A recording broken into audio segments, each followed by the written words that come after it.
esta versión 32 del Foro de Salud de la ANDI, iniciamos el panel Conversación entre exministros de la Salud.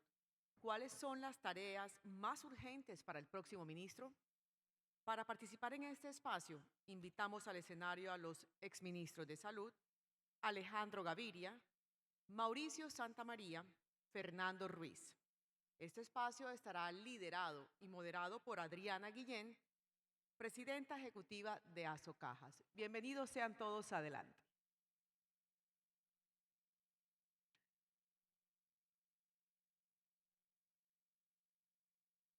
Doctora Guillén, bienvenida. En el monitor de enfrente tenemos el tiempo establecido para este segmento.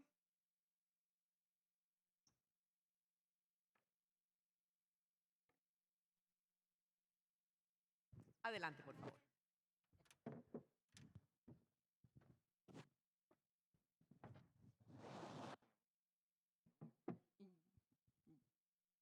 Bueno, buenos días, casi tardes.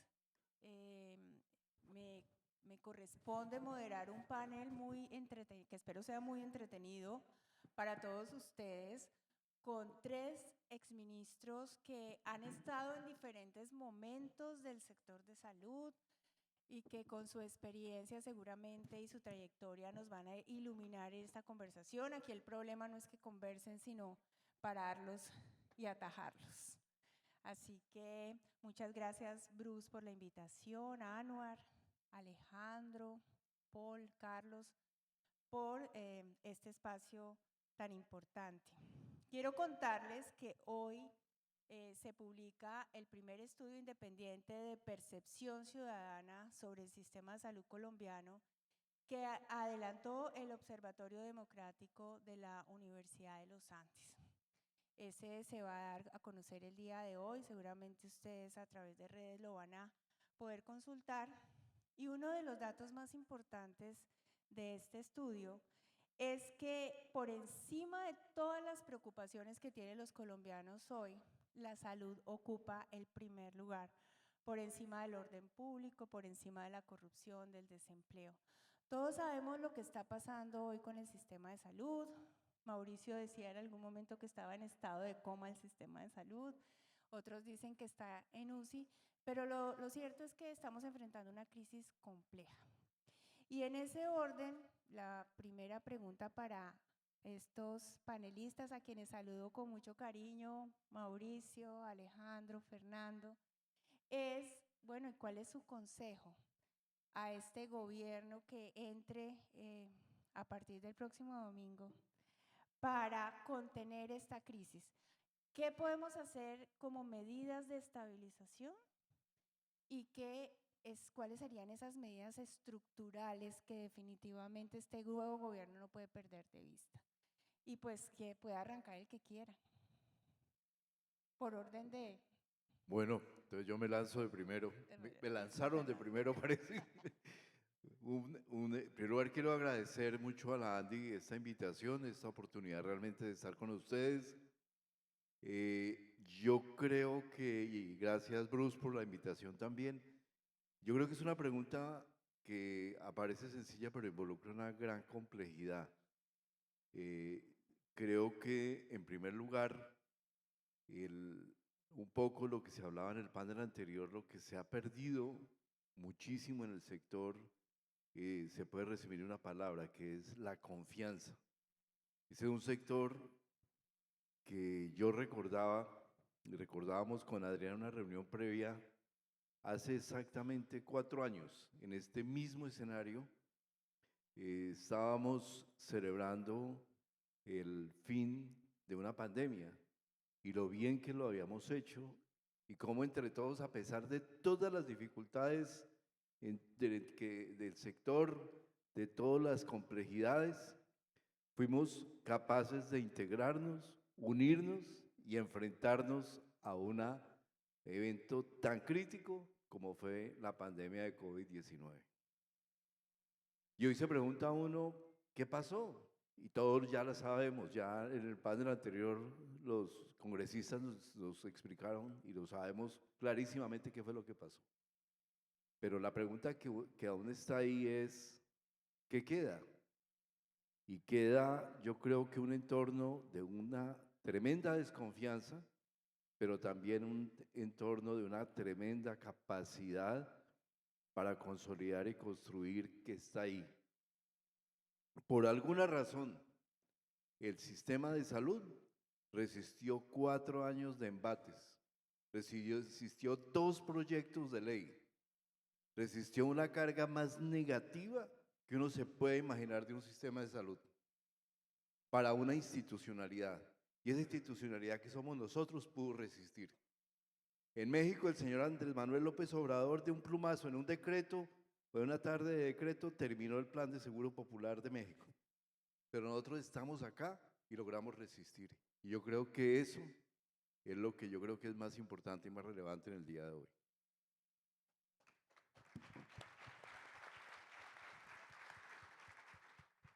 Bueno, muchas gracias. Empiezo por agradecerle a la Andy, a Bruce por la invitación, a Anuar, que siempre es un placer estar acá con ustedes, y también saludando a nuestra moderadora jefe, a la doctora Adriana, y a mis dos compañeros, colegas, que tanto aprecio y tanto admiro. Entonces empiezo por decir que eso del consejo para el próximo gobierno es un tema, dijéramos, bastante complicado porque la situación del sistema realmente es compleja. O sea, este sistema, desde que empezó a funcionar hace 32 años, y ha tenido crisis durísimas, tuvo crisis al principio de siglo, muy relacionada con la crisis económica, tuvo una crisis que incluso llevó a decretar un estado de emergencia que después fue negado por la Corte Constitucional en 2008. Tuvo la crisis de la pandemia muy bien manejada aquí por nuestro colega Fernando Ruiz. Pero esta crisis que tuvo durante estos 4 años es la más profunda de todas y la de más difícil resolución. Primero por el tema de la confianza, que ya han mencionado muchos acá y en el cual no me voy a detener mucho, porque pues ya es un hecho, la confianza está destruida y hay que volverla a construir, lo cual no va a ser fácil. Pero más allá de la confianza hay un problema de plata. Hay un problema financiero que puede llegar a ser, dijéramos, durante los próximos 5 o 6 años del orden de los 2,5, 3 puntos del PIB, que es mucha plata y que yo creo que no hay ningún problema en Colombia que tenga esa magnitud. Y toca resolverlo, dijéramos, dentro de un contexto de crisis fiscal muy fuerte, porque pues el próximo gobierno va a recibir una situación fiscal con un déficit del PIB cercano a con un déficit de las finanzas públicas cercano a los 8 puntos del PIB y un déficit primario de 3,5 puntos del PIB, que eso no se va a poder resolver en los 4 años. Así el gobierno diga, el que sea que lo va a tratar de resolver en los 4 años, eso va a ser difícil. Dentro de un contexto tan grave, mi mayor consejo, pues dijéramos, al próximo ministro, fuera de que piense bien si acepta el cargo o no cuando se lo ofrezcan, dentro de ese contexto, mi mayor consejo sería que tiene que trabajar en el frente de reconstruir la estructura técnica del sistema, aunar todos los esfuerzos de todos los actores del sector para lograr que una crisis de la magnitud fiscal o de la magnitud financiera que tenemos ahora se resuelva tanto por el lado del ingreso como por el lado del gasto y como por el lado de la prevención, que son los 3 factores fundamentales para que el sistema pueda recomponerse en los próximos 4 años. Y dentro de eso, lo que más les recomiendo es que durante los primeros 3 meses o 4 meses logre estabilizar financieramente el sistema, porque si no vamos a pasar de una precrisis humanitaria en la que estamos ahorita a una verdadera crisis humanitaria. Es decir, en los primeros 3 meses tiene que levantarse 9 billones de pesos, medio punto del PIB, para estabilizar las finanzas del sistema Y una vez las estabilice y encuentre la manera de que esos recursos fluyan a las aseguradoras y a los prestadores sobre todo, una vez que eso se solucione, sí pensar en las soluciones de largo plazo que muy seguramente requerirán una reforma de ley que pase por el Congreso. Es decir, estos son dos etapas, o tres pudiéramos llamarlas. Una de estabilización inmediata, otra de reconstrucción y pensar nuevamente el sistema, pero dentro del aseguramiento y dentro de la colaboración público-privada. Y tercero, una, dijéramos, reconstrucción de la institucionalidad y de la fortaleza del sistema. Y termino diciendo, estoy totalmente de acuerdo con Fernando, hemos superado muchas crisis. Este gobierno nos metió en una crisis horripilante del sistema de salud que ha generado una crisis humanitaria de una gravedad que uno podría calificar de infame. Pero el país y los actores del sistema siempre han demostrado que pueden ser más grandes que esos problemas y superarlos. Alejandro, adelante. Muy buenas tardes. Gracias, Adriana. Buenas tardes. Agradezco también a la Andy y a todos por la compañía. Yo quisiera hacer un comentario inicial, porque mi comentario va a ser una reiteración a lo que ya se dijo. Yo vengo viniendo a estos foros que antes se llamaba Foro Farmacéutico desde el año 2009. Y si alguien quisiera revisitar esas memorias, la palabra más usual ha sido crisis.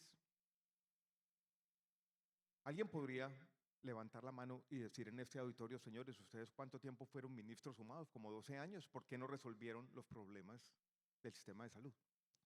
Y la única respuesta honesta que podríamos dar a ese cuestionamiento es porque no tienen una solución definitiva.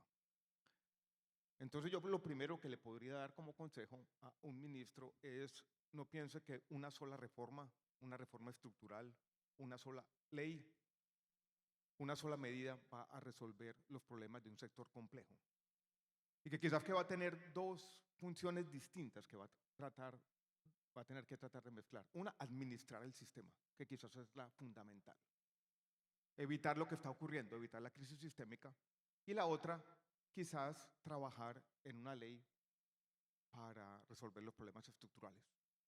A mí me gustaba decir cuando era ministro y compartíamos con Fernando, íbamos al Congreso de manera bastante frecuente, que hacer leyes es importante, pero trabajar de vez en cuando también lo es.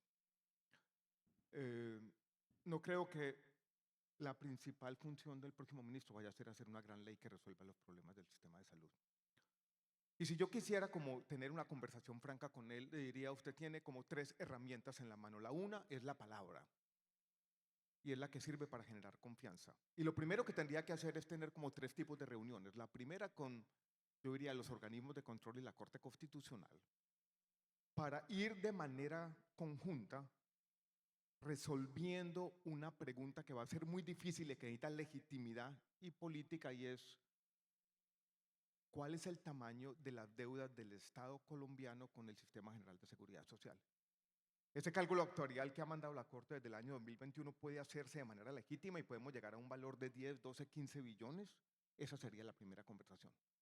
Y esa no es solamente una conversación técnica, no es simplemente un cálculo actuarial, es una conversación que necesita sobre todo darse en ese ámbito de la legitimidad. La segunda conversación, ya la dijeron Mauricio y Fernando, es con el ministro de Hacienda, porque el contexto es un contexto de ajuste fiscal, no es un contexto como el del año 2010, donde la principal tarea del Estado colombiano era cómo gastar bien los recursos de una bonanza externa. Ese ya no es el contexto del sistema de salud. Y esa conversación con el ministro de Hacienda no va a ser fácil, y el próximo ministro tendrá que tener la capacidad, no solamente técnica, sino política, de tener un diálogo horizontal con el ministro de Hacienda. Y la otra es con el Congreso, porque así el gobierno no presente rápidamente una reforma, va a haber muchas reformas en el Congreso. Y cómo tener una conversación fructífera, que la búsqueda de esa reforma utópica no se convierta en una distracción permanente.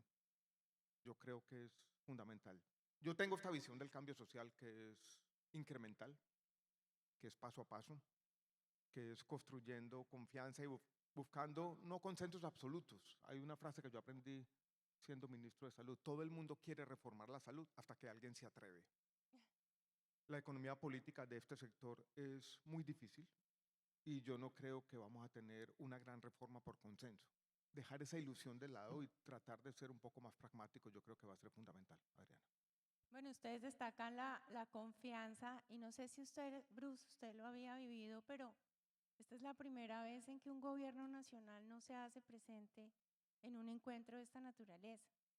Y eso refleja el grado de fractura en el cual nos encontramos. Y es que de alguna forma, y lo decía el doctor Fernando Ruiz hace un rato, nos han metido como una especie de aventura ideológica donde fue la salud la principal afectada. Cuando a ustedes los invitaron, yo me puse a mirar lo que a cada uno de ustedes les tocó vivir en un momento dado. Y Mauricio, a ti te tocó trabajar en su momento con un organismo que era independiente, la CRES, la Comisión de Regulación en Salud. De pronto acabar esa figura, te tocó un torbellino en el que entramos en una especie de desprestigio del sistema de salud con todos los problemas de salud COP. La pregunta para ti es, ¿tú crees que de verdad deberíamos tener un organismo independiente, autónomo, y no que el ministerio esté de pronto regulando, pontificando, vigilando? ¿Tú cómo ves ese tema y cómo restablecemos la credibilidad en el sistema de salud que a raíz de esos desmanes se perdió? Sí, gracias, Adriana. Yo diría, para darle un poquitico de contexto a la respuesta, a mí cuando yo llegué el 7 de agosto del 2010, dijéramos, me tocó enfrentar pues muchos problemas que siempre tiene el sistema, pero hubo tres que fueron para mí los que más me tallaron, dijéramos. El primero era pues que se acababa de decretar una emergencia social, el que la corte había tumbado y el sistema estaba en ese momento al borde de la quiebra. Es decir, yo cuando entré al ministerio y vi la situación, dije, esto es, o sea, es impensable. Yo nunca pensé que la magnitud del problema fuera tan grande. El segundo problema que me tocó enfrentar, y que lo digo aquí, que está todo el sector, es que había un nivel de desconfianza entre los diferentes actores del sector que era elevadísimo. Era imposible sentarlos en una mesa juntos porque terminaban, como se dice popularmente, a los golpes, ¿sí? Entonces, y el tercer problema era relacionado con lo que tú dices, que era un tema, dijéramos, institucional, complicado, porque tomar decisiones era una situación bastante complicado y había un problema, eso había generado un problema reputacional del sistema de salud muy grande. Yo me acuerdo, pues, que mis peleas eran grandísimas con los médicos, con Denis que anda por acá, con los pacientes, con todo el mundo, porque había un problema reputacional muy grande. Y cuando digo peleo, eran peleas de verdad, aunque hoy somos buenos amigos, en esos momentos hubo peleas muy fuertes. Entonces, para responder la pregunta, dijéramos, lo de la CRES era una muy buena idea en el papel.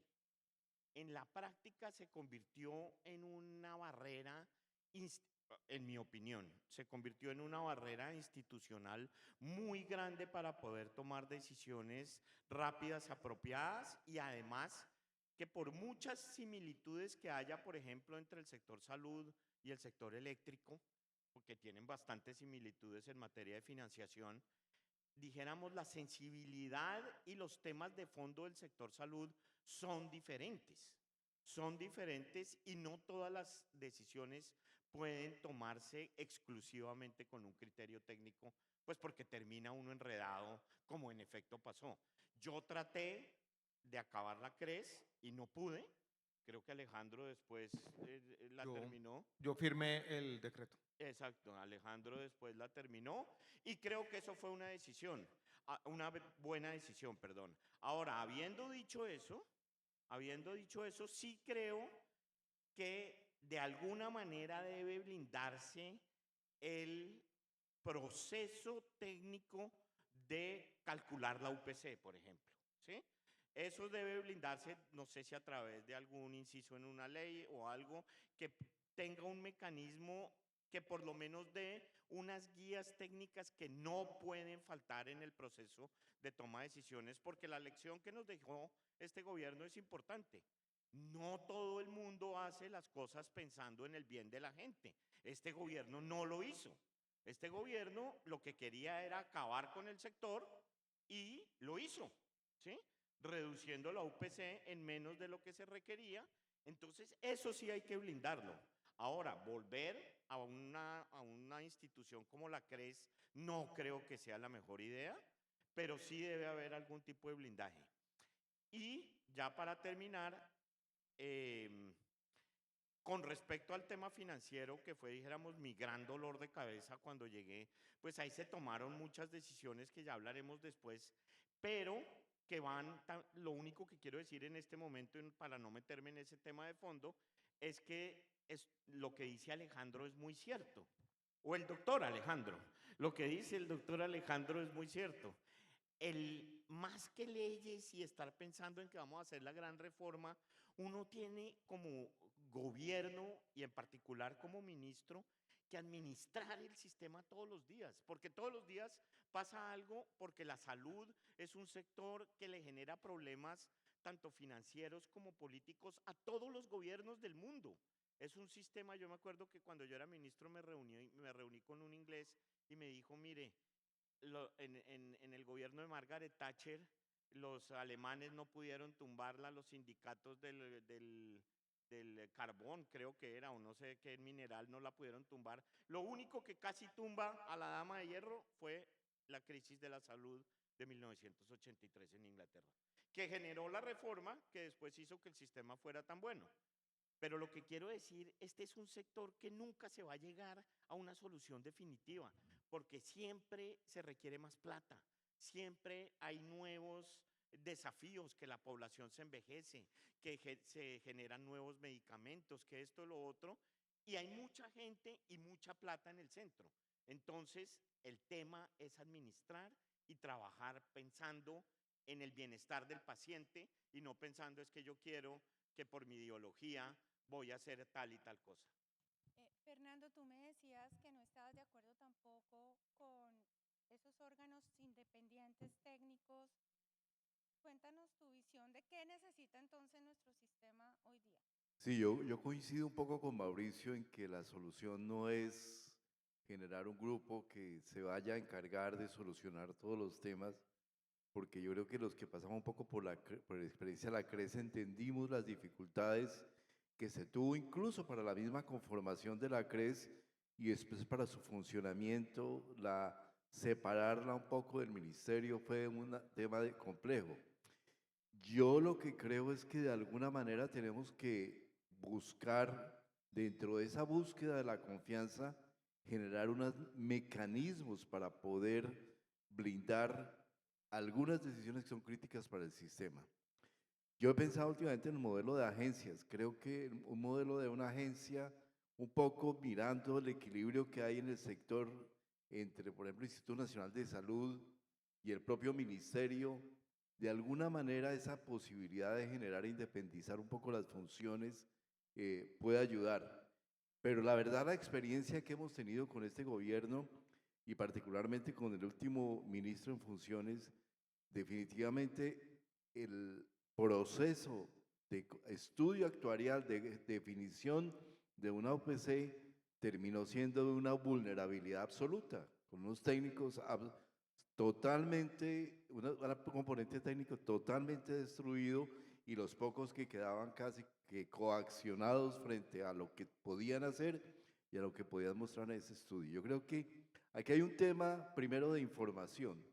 Cómo tener información relevante, la necesaria y suficiente para poder hacer una estimación. Eso yo creo que se perdió en gran parte, toca recuperarlo, visualizar cómo podemos volver a tener información.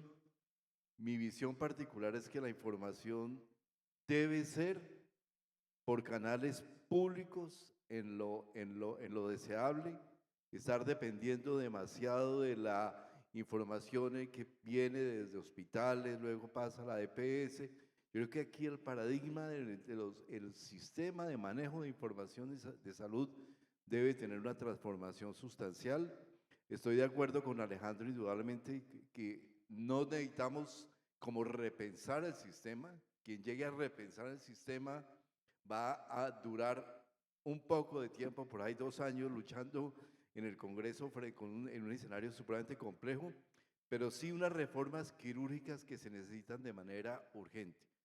Yo creo, doctora Adriana, que la crisis son momentos muy duros, pero son momentos en los cuales se pueden plantear soluciones. Hay que aprovechar el entorno de crisis. Y yo sí creo que hay que solucionar algunos temas estructurales que vienen afectando al sector desde hace muchísimo tiempo. Temas como, por ejemplo, cómo se genera y se carga al sistema de aseguramiento de aquello que no está actuarialmente definido y cuando se entrega a la UPC. Eso lo venimos arrastrando, eso ha sido causa de la crisis todo el tiempo. Que aparece un nuevo medicamento, entonces, señor asegurador, vaya y páguelo porque yo después veré cómo respondo. O que aparece una nueva enfermedad, entonces hay que responder por eso. Yo creo que hay que generar unos mecanismos como por ejemplo un reaseguro público para las enfermedades que se salen de los márgenes actuariales que debería tener el Estado previsto y el Ministerio de Hacienda previsto cómo va a responder por eso directamente, y hay temas que probablemente se deben sacar del aseguramiento. Hay temas como la gestión territorial de los seguros de salud, del aseguramiento en salud. ¿Tiene sentido un aseguramiento nacional con semejante dispersión como la que tenemos?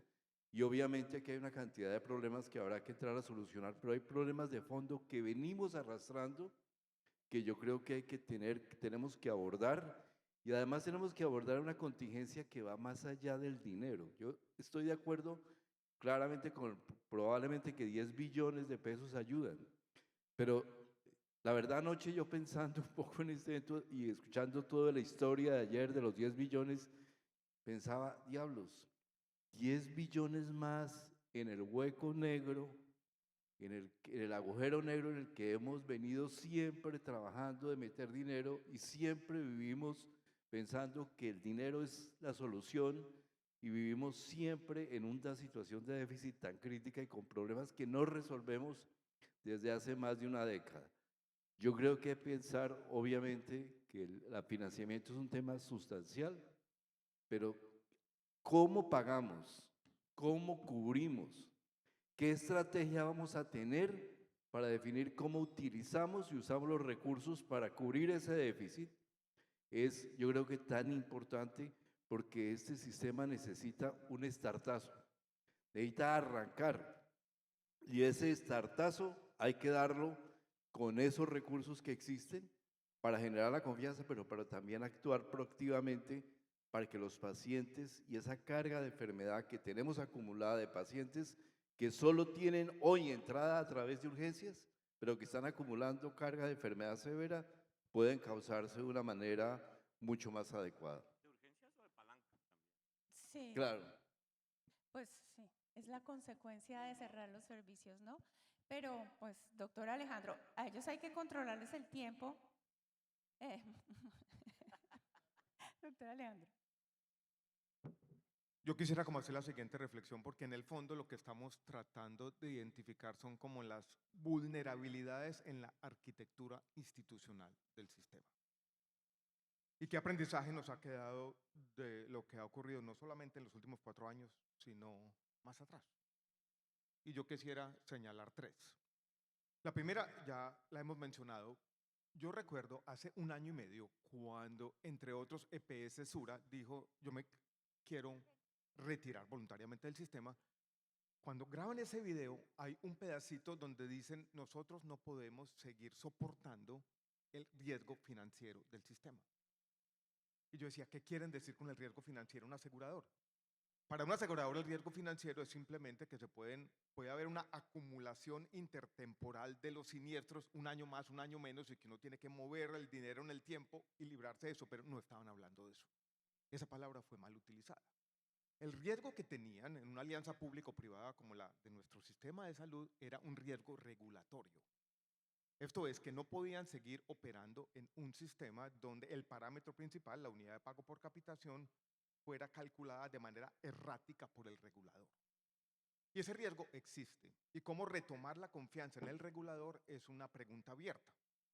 Y yo no descartaría tan rápidamente como lo han hecho de pronto Mauricio y Fernando, repensar una comisión independiente para retomar la confianza en el regulador y hacerlo menos vulnerable a lo que ha ocurrido en este gobierno, la destrucción de las capacidades públicas, porque ese cálculo es difícil. Ese es como un primer riesgo que yo quisiera señalar.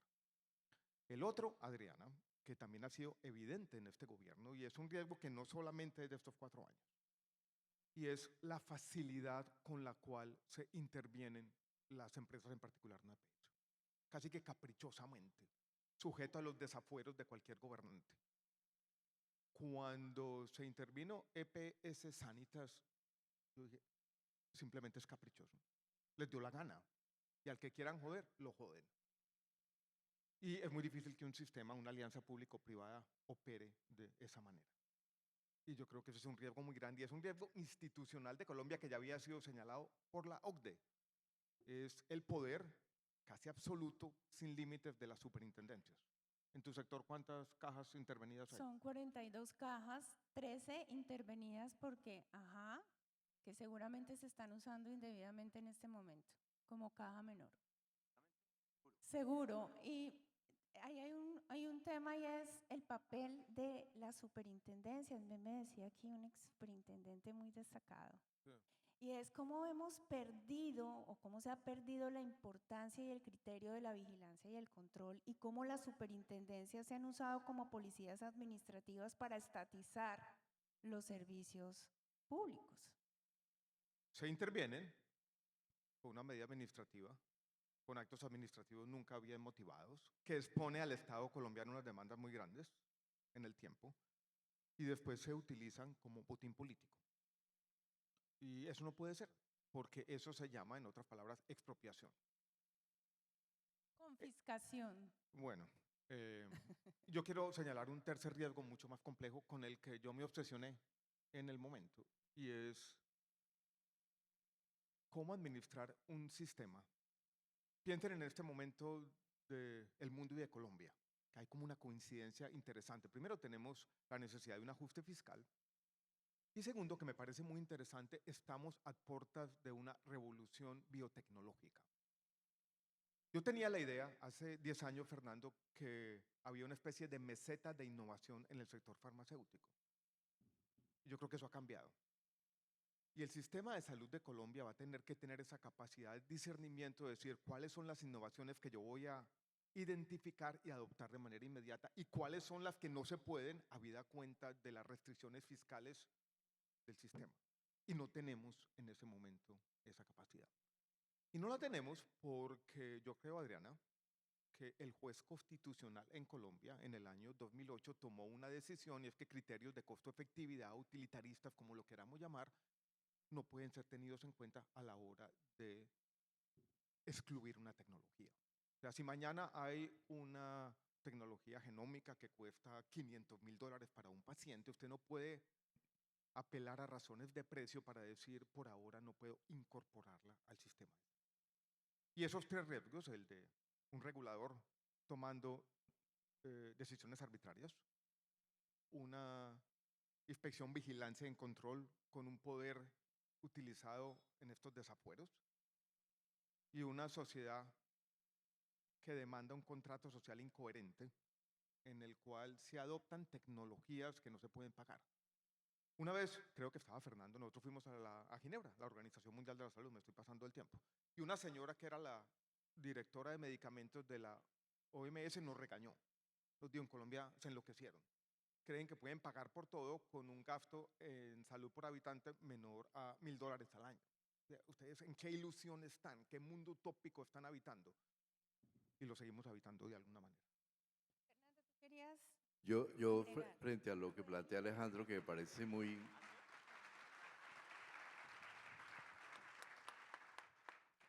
Frente a lo que plantea Alejandro, que me parece que pone un dedo en la llaga muy, muy relevante, yo siento que más allá de reformas y cambios sustanciales, necesitamos una pequeña discusión entre nosotros de cómo vemos el gasto en salud.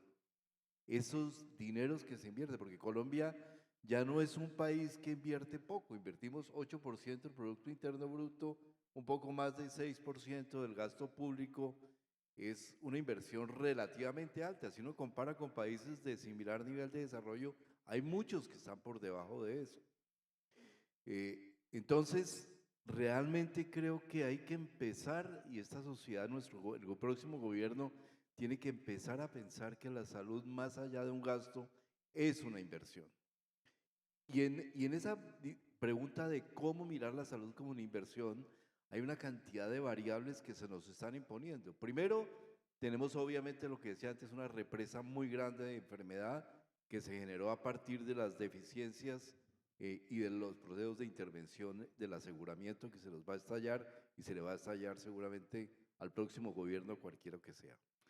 Pero segundo, tenemos una transición demográfica crítica. Nosotros pasamos de 800.000, casi 800.000 nacimientos al año a el año, me dicen que este año probablemente vamos a estar, si acaso llegamos a los 400.000.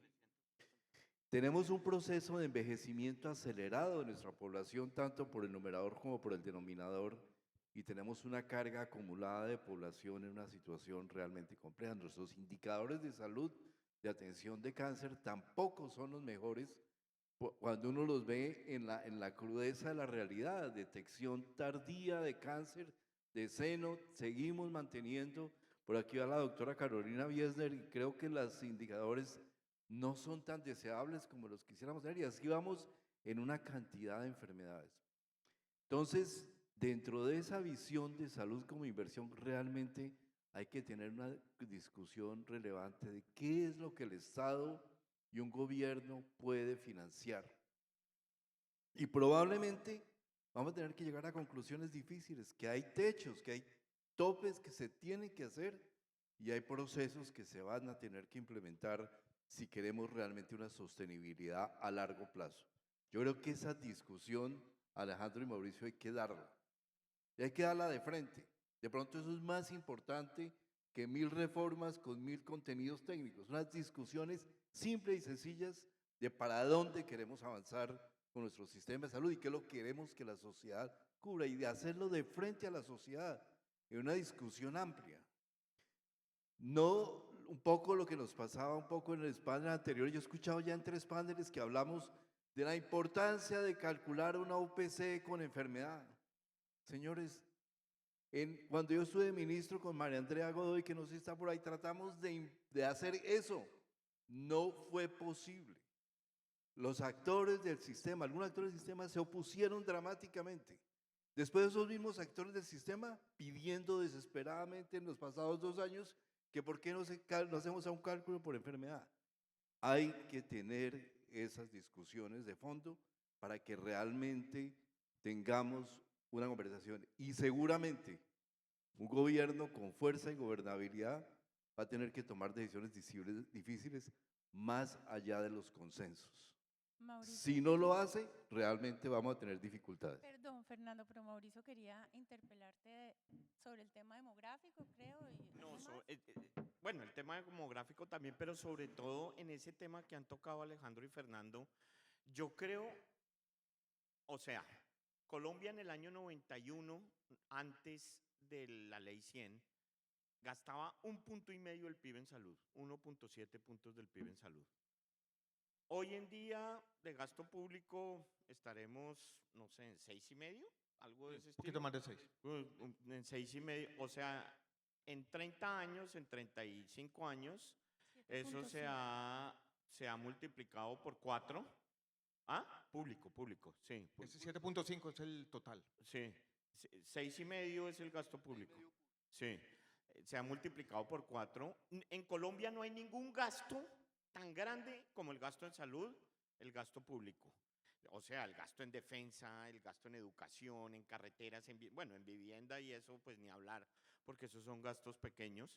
Pero los gastos grandes, dijéramos pensiones, defensa, educación, por ejemplo, el gasto en defensa es la mitad del gasto público en salud. Entonces, cuando estamos hablando de un crecimiento en 35 años, de pasar de 1,5 a 6,5, en un PIB que se ha multiplicado por 7 o por 8, es un esfuerzo como sociedad impresionante que hemos hecho, impresionante. A mí me pasó una cosa parecida a lo que cuenta Alejandro con el señor este que les cuento que me dijo lo de Margaret Thatcher, que nosotros lo trajimos para que nos diera un poco de guías sobre cómo manejaban el sistema de salud en Inglaterra. Él me dijo, pero es que a los 2 días de estar acá me dijo, yo no entiendo ustedes por qué pagan todo. Es que no entiendo por qué pagan todo. Fue lo primero que me dijo, que es básicamente lo que cuenta Alejandro de la OSD. Y yo le dije, pues porque pues nos obligan, los jueces nos obligan. Y el tipo dijo, ¿cómo así que los jueces?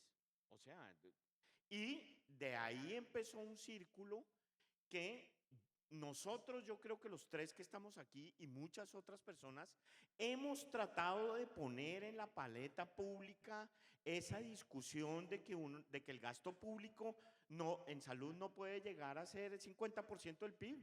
No puede llegar a ser 40% del PIB porque no tenemos cómo financiarlo y a la hora de la verdad, cuando uno corre el riesgo de quebrar un sistema, pues el peor servicio es el que no se presta. Pero perdón, Mauricio, ahí yo interrumpo. Entonces, ¿cómo logramos ese equilibrio entre acceso y sostenibilidad? O sea, ¿cuál es el secreto? El secreto no existe. O sea, yo creo que la única manera, yo en el ministerio, cuando estaba en el ministerio, hice lo del Instituto de Evaluación de Tecnologías con ese objetivo y no resultó. O sea, fracasé rotundamente en ese objetivo. Pero la discusión sí hay que darla, pero a lo que voy es que la hemos dado. Y todo el mundo en foros está de acuerdo. Todo el mundo. No, es que hay que poner un límite en el gasto. No, es que hay que hacer. Pero cuando uno va al Congreso, nadie está de acuerdo.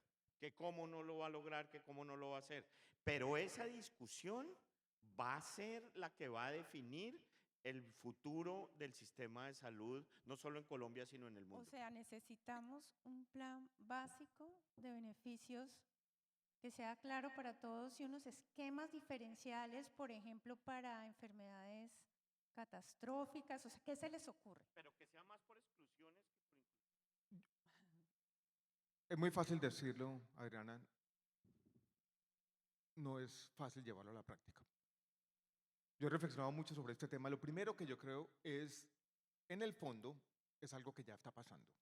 Alrededor de las grandes instituciones prestadoras de servicios de salud, hoy en día hay una conversación permanente de valor. Y muchas de ellas han ido creando con la conversación de todos los días, que es una conversación ética, que hay como una especie de tensión filosófica entre unos imperativos morales que uno puede imponer desde arriba y una conversación ética que pasa todos los días en ese sentido medio. Yo creo que eso está pasando en el sector y yo creo que esta crisis nos ha enseñado mucho al respecto. Es crear eso y esa conversación que se dé de manera permanente e incentivarla. De otro lado, Colombia tiene que pensar ya institucionalmente cómo incorporamos mecanismos de priorización explícita, no para todas las tecnologías, para las nuevas y para ciertas tecnologías. Y para eso yo creo que sí se necesita quizás una nueva intervención de la Corte. Alguien había dicho ayer que la T760 debería reescribirse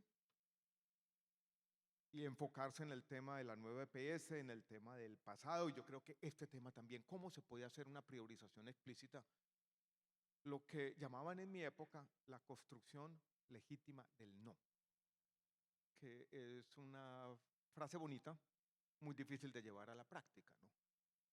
Y el tema de que puede existir una priorización explícita para algunas de las nuevas tecnologías, yo creo que se puede ir incorporando y necesita una conversación permanente, como se tiene en otros países. Aquí ustedes han hablado, nos queda muy poco tiempo, pero ustedes han hablado de que estamos en crisis. El nuevo gobierno debería llegar y declarar explícitamente una emergencia de salud y tomar medidas. ¿Ustedes cómo la ven? Yo no creo, porque Yo creo que ya pasamos por ahí, la experiencia nos dijo que no era lo más indicado. No, yo estoy de acuerdo. Yo creo que declarar emergencia, primero que todo, creo que se la tumban rápido en la corte. Y segundo, no creo que sea la solución. La solución aquí es estabilizar el sistema rápido y empezar a administrar y ver qué aspectos hay que corregir en el futuro. yo Y- voy a decir y una barbaridad, reconstruir ¿no? un poquito Sí. la confianza. Adelante. Yo creo que al próximo gobierno le va a tocar tomar una decisión muy difícil. La primera es ya, yo lo voy a llamar de nuevo, el delta, ¿no? Es ir a ese 2021, hacer ese cálculo, tener la conversación con el Ministerio de Hacienda, la Corte y los organismos de control y ponerse de acuerdo en cuál es la deuda del Estado. Primera, y hacerlo rápido. Y la segunda, yo creo que tiene que considerar seriamente la liquidación de la nueva EPS. Y hacerlo como se hizo, aquí está Carmen Eugenia, con Caprecom. Eso implica una conversación con el Ministerio de Hacienda. Los recursos no vienen del presupuesto general de la Nación, sino están debajo de la línea. La depuración de esas deudas es una labor impresionante y es un golpe duro reputacional para el sector porque es como habría que crear la nueva EPS, regionalizarla y conseguir algunos socios estratégicos. Yo creo que no hay una salida distinta. Y si no se resuelve ese problema de la nueva EPS, si eso se deja ahí sobreaguando, Bueno, porque es que este nuevo gobierno va a Eh, recibir como prestador de los servicios al 50% de los afiliados por vía de las intervenciones. y ese es un sistema Sí, completamente irregular y yo creo que ese es el exactamente, es principal irregular. problema. Yo creo que antes de tomar la decisión sobre si liquidar o no la nueva EPS, que seguramente la va a tener que tomar el nuevo gobierno, tiene que primero definir ¿Qué va a hacer? cómo quiere manejar el sistema de aseguramiento. Obviamente aquí hay una primera decisión porque no sabemos quién va a ganar el domingo, pero pareciera que si la decisión es que gana el domingo un cierto grupo, pues vamos a tener una reforma como las que traemos, la versión 3, y vamos a tener todo el oportunismo político metido detrás de esa vaina y vamos a tener toda la problemática de 4 años de un escenario muy duro. Y también eso tenemos que tenerlo claro que puede suceder. Pero Yo sabía que esto se iba a complicar. porque si No, es pero- un modelo, si es Pero un- Fernando, estás diciendo seguir ahí con la nueva EPS como no, una EPS pero voy a cerrar con la nueva cuasi EPS. pública intervenida. No, lo primero que hay que definir, me parece a mí, antes de decir qué hago con la nueva EPS, es decidir, hombre, ¿cómo quiero territorializar o no quiero territorializar el aseguramiento? ¿Qué voy a hacer con las zonas dispersas? Un poco hablábamos con José Fernando el otro día, decía que vamos a seguir con el mismo modelo extendido, Pero mire, territorial. doctor Fernando, perdonen que ahí sí lo interrumpe, pero mi primera reunión en su momento con Carolina Corcho fue decirle, mire, no toque lo que funciona bien en las grandes ciudades y más bien pensemos un modelo Por eso. para zonas rurales y dispersas. Ella me contestó, usted quiere un modelo para el Chicó y otro para el Chocó. No, pues, pero sí. perdóname, Adriana, pero es que en el DANE hay unas clasificaciones muy sencillas. Población rural dispersa, centro, poblado urbano y urbano. Y de pronto lo que uno entiende más o menos del aseguramiento puede funcionar perfectamente en lo urbano, en las zonas rurales cercanas al urbano, pero hay zonas del país donde Hay que definitivamente hay que inventarse otra pensar cosa. Sí. esto de otra manera. Yo lo que digo es, el gobierno va a recibir un problemonón con una nueva EPS donde tiene una cantidad de riesgos y no solo una EPS, va a tener una IMSANAR, unas MedSalud, una cantidad de cosas que va a tener que solucionar. Entonces, lo primero que tiene que pensar es cómo va a Dejen solucionar hablar eso. al muchacho de la derecha. Mauricio, yo termino. Gracias. De la derecha, ¿no? De la derecha. Gracias por lo de muchacho. No, vea, rápido para que podamos cerrar el tema. Yo creo que todo esto que estamos hablando aquí muestra que tenemos unos temas muy de fondo que resolver, pero tenemos que partir de la base que yo creo que el punto de partida debe ser, tenemos que continuar con aseguramiento. Vemos cómo lo organizamos territorialmente, totalmente de acuerdo, pero el aseguramiento tiene que continuar y tiene que continuar, dijéramos, en una alianza público-privada. Eso no puede ser manejado por el Estado porque simplemente no da. En ningún país ha funcionado, en Colombia no ha funcionado y en Colombia está siendo un fracaso el tema de la nueva EPS, el tema de los maestros, el tema de todas las intervenidas. Entonces hay muchos puntos por resolver en términos de inclusión de tecnologías, de territorialización, que no la pude decir, en términos de cómo vamos a controlar el gasto, porque hay que controlarlo. Eso también es un punto central en el que los actores y actrices deben todos colaborar a poner un poco para racionalizar el gasto. Pero el punto central, fuera de todos esos elementos de fondo que se resolverán en una discusión grande, es en estos 6 meses nos toca poner el sistema a funcionar otra vez y ahí van a venir medidas duras que van a implicar una discusión muy grande con Hacienda, una discusión de cuánto debemos de plata, una discusión de cómo vamos a hacer con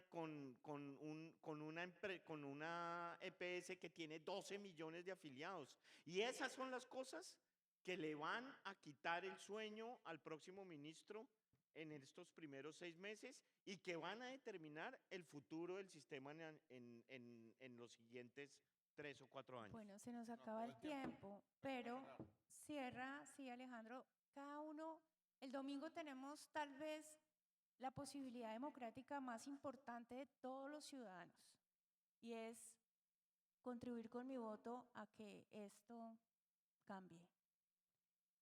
¿Ustedes qué le dirían a esa cantidad de votantes que están afuera? ¿Y qué mensaje optimista les mandarían en torno a este tema tan complejo? Alejandro, arranca. Yo voy a decir dos cosas, ya voy a responder esa pregunta, pero yo quisiera decir dos rápidamente. Una con respecto al chico Chocó. Eso es demagogia, Adriana, la de Carolina Corcho, completamente, porque una cosa es decir, yo voy a tener un plan de beneficios diferente. No, es el plan de beneficios igual, pero uno tiene que adaptar el funcionamiento y los modelos de atención del sistema de salud a realidades geográficas, demográficas distintas. Y esa adaptación no se puede calificar como discriminación, es simplemente lo que haría cualquier sistema de salud razonable.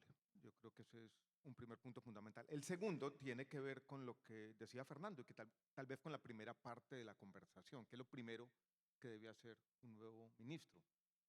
Y es contestar esa pregunta. ¿Quiere mantener el sistema de aseguramiento? ¿Y ese sistema de aseguramiento va a seguir siendo una alianza público-privada? Y tiene que dar ese mensaje casi que el día 1. Viajemos al futuro y estamos el próximo año en este auditorio. Lo que quisiéramos tener distinto no es que la palabra crisis esté desterrada, porque no lo va a estar, y es que la conversación entre este sector y el gobierno sea una conversación fructífera y que conduzca a la confianza. La vida no es la que uno se imagina, sino la que va aprendiendo a querer. Y a mí, Adriana, me ha tocado por alguna razón en la vida dar muchos discursos, ¿no? Y como me toca dar tantos discursos, yo tengo una libretica por aquí y apunto frases que me gusta decir por allá, ¿no? Y hay una bonita que dijo William Faulkner cuando se ganó el Premio Nobel de Literatura. En un momento difícil como lo que vivimos ahora, que me gusta llamar una época de locura. Y él dijo, después de todo, no solo sobreviviremos, prevaleceremos. Y la democracia colombiana prevalecerá a estas dificultades.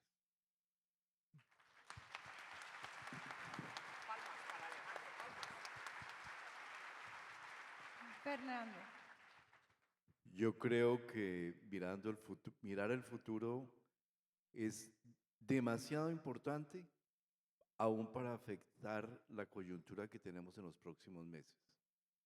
Y me preocupa mucho que pensemos solo en la coyuntura de resolver los 6 meses, que hay que resolverlos si no tenemos visualizado el futuro.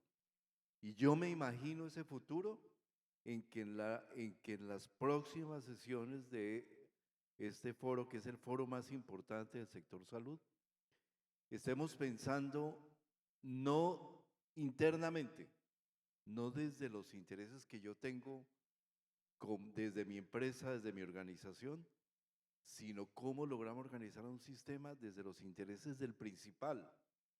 Porque es que me preocupa que llevamos 30 años con grandes avances, con grandes logros en eficiencia, pero siempre pensando desde los agentes. ¿Y el principal dónde está? Esta crisis, esta resistencia que logramos para detener esto la hizo el Congreso, la hicimos, estuvimos los exministros, estuvo todo el mundo. Hicimos algo buenísimo, fabuloso, pero solo la presencia de los pacientes, solo los casos, solo el niño Kevin que murió desafortunadamente, solo eso es lo que le da justificación a un sistema de salud. Y el sistema tiene que empezar a mirar al futuro desde las personas, desde los pacientes, desde la continuidad de la atención, desde el servicio que requieran. Los agentes somos accesorios a eso. Y esa es la visión que tiene que entregarnos el próximo presidente de la República. Yo estoy de acuerdo. Si planteamos un sistema sin aseguramiento, vamos a tener una pérdida social absoluta, como la que tuvimos 4 años. 4 años más de esa pérdida social serían absolutamente devastadores. Y ellos, quienes están detrás de eso, lo saben, pero el tremendo cinismo termina siempre ganando cuando la ideología se atraviesa.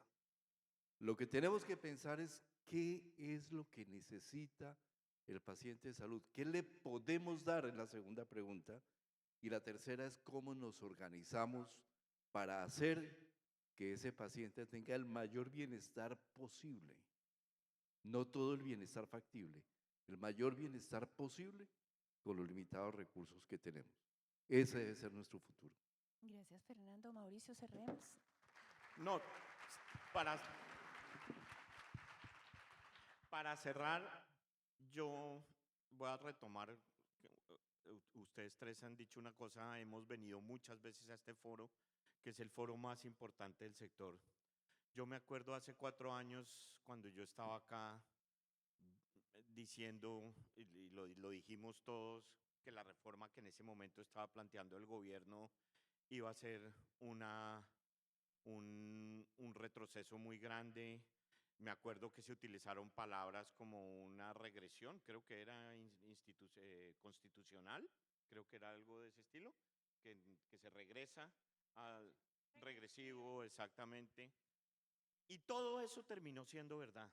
Todo lo que dijimos durante 4 años, los que estamos metidos en el sector, incluido por supuesto la ANDI, que ha tenido un papel fundamental en esto y muy valiente, todo resultó siendo verdad.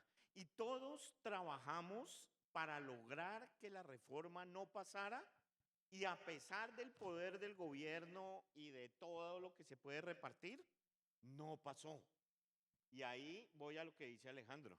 Prevalecimos y ese es el mensaje que se da para el futuro gobierno. Si usted quiere que sigamos prevaleciendo